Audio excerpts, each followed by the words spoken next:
রাগ করলে মানুষ সবসময় ভুল কাজই করে, ভুল কথা বলে ফেলে, মানুষকে হার্ট করে কথা বলার প্রবণতা চলে আসে। তাই রাগ, অভিমান, জেদ আর কিছুটা ভুল বোঝাবুঝি, ব্যাস এতটুকুই যথেষ্ট একটা সম্পর্ক ভাঙার জন্য। 4 বছরের সম্পর্কটা ভেঙেছিল মাত্র এক মুহূর্তের একটা ভুল সিদ্ধান্তে। জানিয়ে আজ তারা দুজনেই অনুতপ্ত। কিন্তু সময় কারো জন্য থেমে থাকে না, যেমনটা থাকেনি দেব ও শুভশ্রীর জীবনে। এত প্রেম, এত ভালোবাসা, বিয়েটা শুধু কাগজে কলমে স্বাক্ষর করাটাই বাকি ছিল, কিন্তু সেই সম্পর্ক ভেঙেছিল শুধু একটা ভুল সিদ্ধান্তে। একে অপরের প্রতি রাগ, অভিমান আর জেদ ব্যক্তিগত জীবনে দুজনের অবস্থান গড়ে দিয়েছে দুই মেরুতে।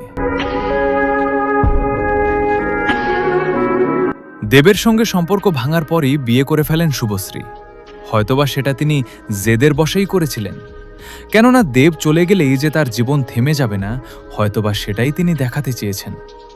পৃথিবীতে অসংখ্য মানুষ রয়েছেন যারা মুখে হাসি আর বুকে কষ্ট নিয়ে জীবনের দুর্গম পথ পাড়ি দেয়, যেমনটাই হয়তোবা করতে চেয়েছিলেন শুভশ্রী।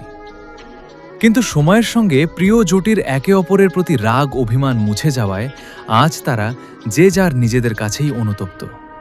একে অপরের কোনো একজন যদি স্যাক্রিফাইস করতেন, তবে হয়তো আজ তাদের সেই সম্পর্কটা টিকে যেত। শুভশ্রী বলছেন, মানুষের জীবনে রাগ থাকা ভালো, তবে তা যখন সীমা লঙ্ঘন করে তখনই বড় কোনো বিপর্যয় ডেকে আনে। জীবনের এমন কিছু ভুল থাকে যার মাসুল সারা জীবন গুনতে হয়। তবে ভাগ্য বলতেও একটা শব্দ আছে। দেবের সঙ্গে সাংসারিক জীবন তার ভাগ্যে ছিল না, দিন শেষে সেটাই হয়েছে যা তার ভাগ্যে ছিল। অন্যদিকে দেব যে কোনো ভুল করেননি তা কিন্তু নয়। যদিও এখন পর্যন্ত তিনি সংসার জীবন শুরু করেননি, তবে রুক্মিণীর সঙ্গে লিভিনে রয়েছেন 10 বছর ধরে। এমনও শোনা যায় রুক্মিণীর জন্যই ভেঙে যায় দেব ও শুভশ্রীর 4 বছরের সম্পর্ক। তবে সম্পর্ক ভাঙার সঠিক কারণ সম্পর্কে মুখ খোলেননি দুজনের কেউ।